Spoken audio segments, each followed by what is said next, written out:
इस दुनिया में सब पैसा कमाना चाहते हैं, तुम भी और मैं भी। और अगर तुम्हें एक साल का पैकेज 2 मिलियन येन यानी कि अराउंड 11 लाख आधे साल में ही मिल जाए तब तो सोने पे सुहागा हो जाए, है ना। और करना भी कुछ नहीं है, बस कुछ बच्चों का ध्यान रखना है। एक्सेप्ट करोगे? बिलीव मी, मत करना, बहुत पछताओगे, क्योंकि ये बच्चे एडल्ट्स को ब्रूटली मार कर खाते हैं। इनके साथ रहने के लिए इनके जैसा ही बनना पड़ेगा। हमारा एमसी एक्सेप्ट करके फंस चुका है। कहानी की शुरुआत में हमारा एमसी एक बंदे को बारबेक्यू कर रहा होता है और एक लड़की उसे जल्दी करने के लिए बोल रही होती है। एमसी कहता है कि अपनी लाइफ में पहली बार वो किसी डीमन से मिला है। इसके बाद वो सब शुरुआत से बताने लगता है कि वो टोक्यो में ही पैदा हुआ था, पर वो काम करने के लिए यहाँ आया था। उसे बस 6 महीने काम करना था, जिसके लिए 3 मिलियन येन दिए जा रहे थे और उसे बस कुछ बच्चों का ध्यान ही रखना था। एमसी को एक ट्रक रास्ते में छोड़कर चला जाता है, जहाँ से वो काम वाली जगह में आकर ढूंढने लगता है कि अगर उसे कोई मिल जाए। और उसे एक लड़की मिलती है जो कि रोते हुए किसी की ग्रेव के आगे प्रे कर रही होती है। एमसी का नाम इगाराशी तोरू है और ये लड़की यहाँ की हेड मिस्ट्रेस है और इसका नाम शिमिजू साकुराको है। तोरू यहाँ पर कंफर्म करता है कि वो यहाँ पर नया पार्ट टाइमर है। साकुराको तोरू को अपने बारे में बताती है और फिर दोनों चाइल्ड केयर फैसिलिटी के अंदर चले जाते हैं। जाते हुए साकुराको उसे बताती है कि वो उसे काम कल सिखा देगी। 2 बच्चे उसे छुपकर देख रहे होते हैं। जैसे ही तोरू आगे बढ़ता है, एक बच्चा रस्सी खींच देता है। तोरू गिर जाता है। बच्ची हंसती हुई बाहर आती है और कहती है कि वो एक एनिमी है क्योंकि वो एक एडल्ट लग रहा है। तोरू देखता है कि सीढ़ियों पर कुछ और बच्चे होते हैं जो कि उसे देख रहे होते हैं और अपने बैग से स्नैक्स निकालकर उन्हें बुलाता है। सब बच्चे उससे स्नैक्स मांगने लगते हैं, पर साकुराको उसे स्नैक्स देने से मना कर देती है क्योंकि फिर बच्चों के पेट में डिनर के लिए जगह नहीं होगी और उसे रूल्स को फॉलो करने के लिए कहकर वहाँ से चले जाती है। रूल्स क्या है ये तुम्हें आगे पता चलेगा। इसके बाद थोड़े टाइम स्किप के बाद सब डिनर करने लगते हैं। तोरू हैरान होता है कि ये सब साकुराको ने खुद बनाया है। जैसे ही तोरू प्रे करने लगता है, एक बच्ची उससे उसका मतलब पूछती है। तोरू बताता है कि द ग्रेट सन हमेशा तुम्हें प्रोटेक्ट करेगा, इसीलिए निराश होने की कोई जरूरत नहीं है। इसके बाद सब प्रे करते हैं और खाना खाने लगते हैं, पर दाल में कुछ तो लाल है। खाना खाने के बाद तोरू आराम से बाथ टब में बैठा होता है और तभी उधर से साकुराको और बच्चे वहाँ नहाने के लिए आ जाते हैं। तोरू उसे देखकर शर्मा जाता है, पर साकुराको उसे कहती है कि शर्माने की जरूरत नहीं है क्योंकि हम सब बच्चे हैं और फैमिली हैं। तोरू कहता है कि ठीक है, फिर बच्चों को मैं नहला देता हूँ, तुम थक गई होगी तो फिर सोने के लिए चले जाओ। साकुराको उसे मना कर देती है और कहती है कि वो बस आराम करे क्योंकि उसका काम अब बस शुरू ही होने वाला है, और एक इविल लुक देती है। अब तोरू सोने की कोशिश कर रहा है, पर उसके दिमाग से बाथरूम वाली बात निकल ही नहीं रही होती। तभी उसे किसी की आवाज आती है। जब वो चेक करता है तो वहाँ नीचे एक बच्ची खड़ी होती है, पर नीचे जाकर देखने पर वो वहाँ नहीं दिखती, पर वहाँ कोई चीज पड़ी होती है। तोरू उसे खोलकर देखता है तो उसमें एडल्ट्स होते हैं। पीछे से बच्चे आते हैं और एडल्ट्स को बाहर निकालने लगते हैं। तोरू ये सब देखकर बिल्कुल शॉक्ड होता है और बच्चे वहाँ टूल्स लाने के लिए बात कर रहे होते हैं। पीछे से एक बच्ची टूल लेकर आती है जिस पर खून के निशान होते हैं। तोरू ये देखकर डर जाता है और फ्रीजर के अंदर चला जाता है। थोड़ी देर सांस लेने के बाद वो नोटिस करता है कि उसके सामने कई बॉडीज के हाथ और सर काटकर उन्हें उल्टा लटकाया होता है। तोरू इसे देखकर डर जाता है और तभी उधर से दरवाजा खुलने लगता है। साकुराको और बच्चे अंदर आने लगते हैं। अंदर आने के बाद वो तोरू के सामने एक आदमी का सर काट देती है और फेंक देती है। इसके बाद एक बैड एस पैनल में बच्चे दिखाए जाते हैं और एक में पिग्स शायद इंसानों का मीट खा रहे होते हैं। साकुराको डरे हुए तोरू को कहती है, ओनी चान इट्स टाइम फॉर वर्क। बाकी की बची हुई बॉडी को ये लड़की रिंगो उठा लेती है। तोरू उन्हें देखकर शॉक्ड होता है कि वो ऐसे रिएक्ट क्यों कर रहे हैं जैसे कुछ हुआ ही नहीं, और एक बंदे की हेल्प करने के लिए एम्बुलेंस बुलाने लगता है, पर वहाँ तो सिग्नल ही नहीं आ रहा होता। उधर से सासुके 2.0 आता है और तोरू को साइड हटने के लिए कहकर बंदे की टांग पर सीजर मार देता है। बंदा जोर से चिल्लाने लगता है। उधर से रिंगो कहती है कि उसका काम तमाम वो करना चाहती है। बंदा आखिरी बार डर से भरता है क्योंकि इसके बाद रिंगो इसका सर काट देती है। बंदे की टांगों को बांधकर उसे उल्टा लटका दिया जाता है ताकि उसकी बॉडी से सारा ब्लड बाहर आ जाए। तोरू ये सब देखकर बेहोश हो जाता है। अब सुबह हो जाती है। तोरू उठकर देखता है तो उसे 2 बच्चे उठाने आए होते हैं जिनके कपड़ों पर खून लगा होता है। तोरू बाहर जाकर देखता है तो साजुके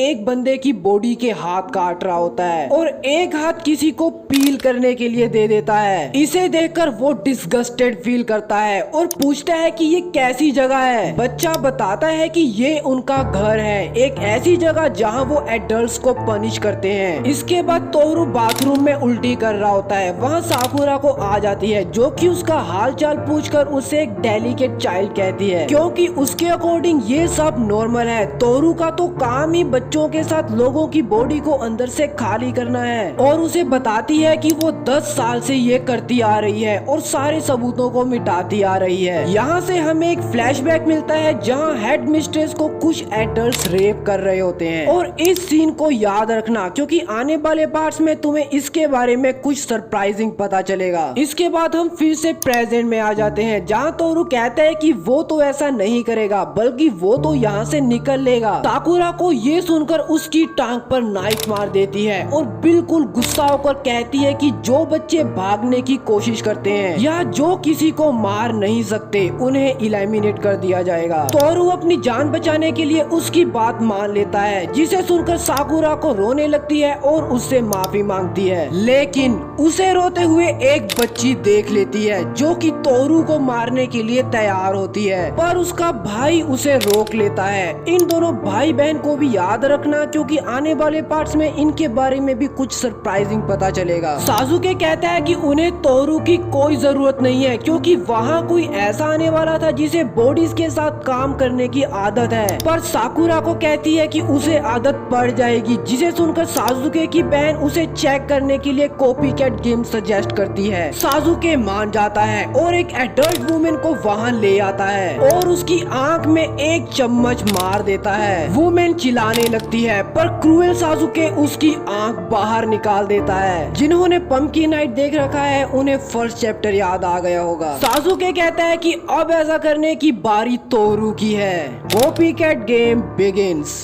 वुमेन हेल्प मांग रही होती है और तोरू से चिपक जाती है। हेड मिस्ट्रेस तोरू को डिफेंड करने लगती है कि उसे इसकी आदत नहीं है। साजुके जिसका नाम नात्सुई है कहता है कि इससे तो जितने बच्चों को उन्होंने इलिमिनेट किया है वो सब इडियट लगेंगे या फिर तोरू उसके लिए एक एक्सेप्शन है। साकुरा को ये सुनकर बिल्कुल सीरियस हो जाती है और तोरू को नात्सुई का टेस्ट करने के लिए कहती है पर वो ऐसा करने से मना कर देता है। नात्सुई कहता है कि फिर वो उसे भी इलिमिनेट कर देंगे। तोरू कहता है कि आखिर वो ह्यूमन लाइफ को क्या कंसीडर करता है। नात्सुई ये सुनकर गुस्सा हो जाता है और वुमेन की गर्दन काट देता है और कहता है कि अब तो तुम ये कर पाओगे ना। साकुरा को उसे शांत होने के लिए कहती है पर वो नहीं होता और उनके बीच आर्ग्यूमेंट भी होता है। हमारा एमसी तोरू ये सब देखकर शॉक्ड होता है कि आखिर इन सब के साथ क्या चल रहा है। इनके सामने एक इंसान मरा है, ये इतने कैजुअली रिएक्ट कैसे कर सकते हैं। तोरू इमोशनल हो जाता है और उधर से साकुरा को मरी हुई वुमेन को उठाकर कहती है कि वो अपनी पेस पर ये सब सीख सकता है, उसे इतना डाउन होने की जरूरत नहीं है। नात्सुई ये देखकर सोचता है कि आखिर हेड मिस्ट्रेस उसे इतना फेवर क्यों कर रही है। वो जाने से पहले तोरू के सर पर नाइफ हैंडल की तरफ से फेंक कर मारता है जिसके बाद तोरू एक बार फिर से बेहोश हो जाता है। स्टोरी इस लड़की रिंको और इसकी फ्रेंड की ओर कट हो जाती है। रिंको किसी के पैरों को काट रही होती है और मोस्ट लाइकली किचन में होती है। ये दोनों तोरू के बारे में बातें कर रही होती हैं कि किस तरह वो फिर से बेहोश हो गया था। ये लड़की रिंको को कहती है कि वो भी पहले किसी को नहीं मार सकती थी। आगे की बातों से पता चलता है कि वहाँ आने वाले ज्यादातर बच्चे ऐसे ही थे और अगर वो बात नहीं मानते तो उन्हें भी मार दिया जाता।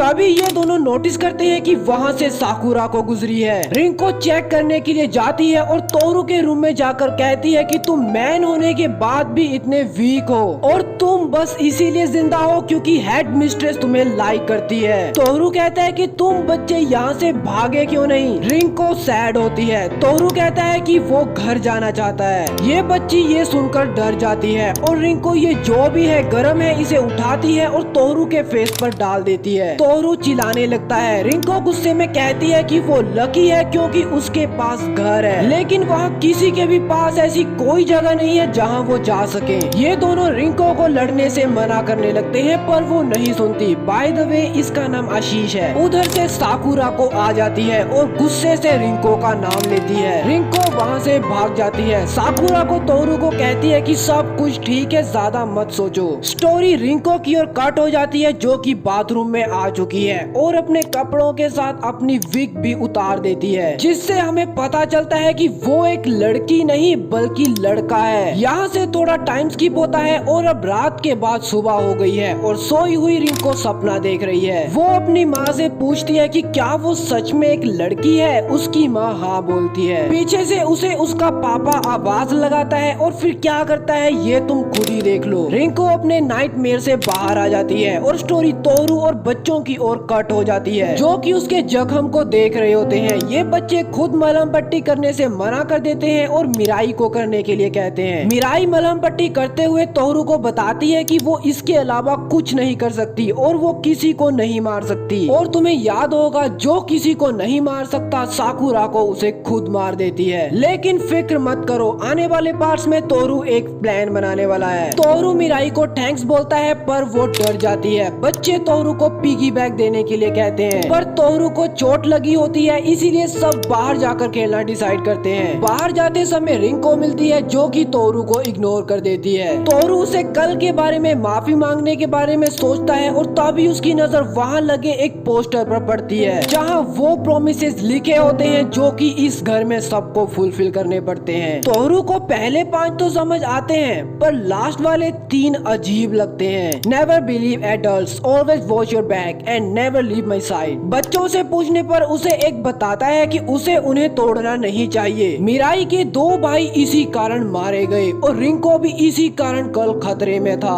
अगर उन्हें तोड़ा तो सेंसे तुम्हें स्टार बना देगी। तोरू ये सुनकर शॉक्ड होता है। मिराई डरी हुई होती है। तोरू वहाँ हेड मिस्ट्रेस को नोटिस करता है और वो भी उसे नोटिस कर लेती है और गुड मॉर्निंग ग्रीट करती है। तोरू उससे ग्रेव के बारे में पूछता है पर वो कहती है कि ये एक सीक्रेट है। पर तोरू अपना दिमाग चलाता है कि ये उनकी ग्रेव होगी जिन्हें इसने मारा है। तभी एक गाड़ी की आवाज आती है जो कि एक एडल्ट को गिराकर जा रही होती है। बच्चे ये देखकर एनॉयड हो जाते हैं क्योंकि उन्हें अब काम करना पड़ेगा पर वो खेलना चाहते थे। तोरू नोटिस करता है कि ये तो वही गाड़ी है जो उसे छोड़कर गई थी। ये बंदा बहुत ज्यादा गुस्से में होता है और उन पर चिल्लाने लगता है जिसे देखकर बच्चे भी गुस्सा हो जाते हैं। और तभी वहाँ साकुरा को बैट लेकर आ जाती है और बंदे को कहती है कि सुअर के खाने चुप हो जा, कुछ समय में तेरे टुकड़े टुकड़े कर दिए जाएंगे पर फिक्र मत करो तुम एक स्टार में बदल जाओगे। बंदा डर जाता है और तोरू से पूछता है कि क्या वो क्यों जो के अंडरलिंग्स हैं। किसी को भी उनके बारे में नहीं पता होता। वहाँ और बच्चे टूल्स लेकर आ जाते हैं। साकुरा को बंदे को बैट से मारने लगती है। ये सब देखकर मिराई डर जाती है। साकुरा को उसके पास आकर ये उसे करने के लिए कहती है क्योंकि मिराई ने कहा था कि अगर वो फेरेट को नहीं मारेगी तो वो अपना काम डिलीजेंटली करेगी। पर उधर से बंदा फ्री हो जाता है और गुस्से में रिंको को पंच कर देता है। रिंको को पंच होने से पहले उसे गुस्से में देकर अपने पापा के PTSD हो रहे थे।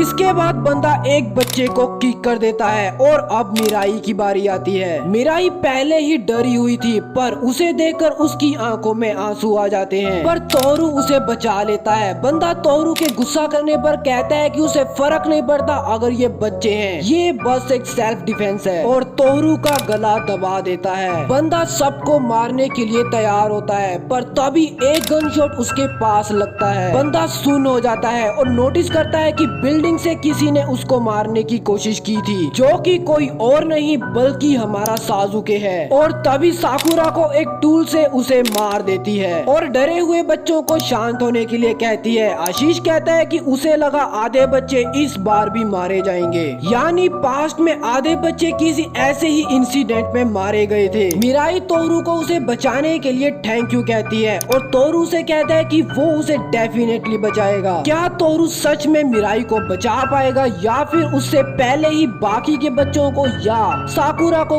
पता चल जाएगा और उन्हें खाना बना लिया जाएगा। इस वाली मांगा में एक लड़की को एक्सट्रीम लेवल पर बुली किया गया था और इस वाली में हमारे एमसी के सामने उसकी बहन को जिंदा जलाकर मार दिया गया। दोनों ही अपनी रिवेंज लेंगे, चेक जरूर करना। वीडियो को यहाँ तक देखने के लिए और सब्सक्राइब करने के लिए दिल से थैंक यू। अगर नहीं किया है तो कोई बात नहीं यार, अब कर लो। बाकी मिलते हैं अगली वीडियो में, तब तक के लिए टेक केयर।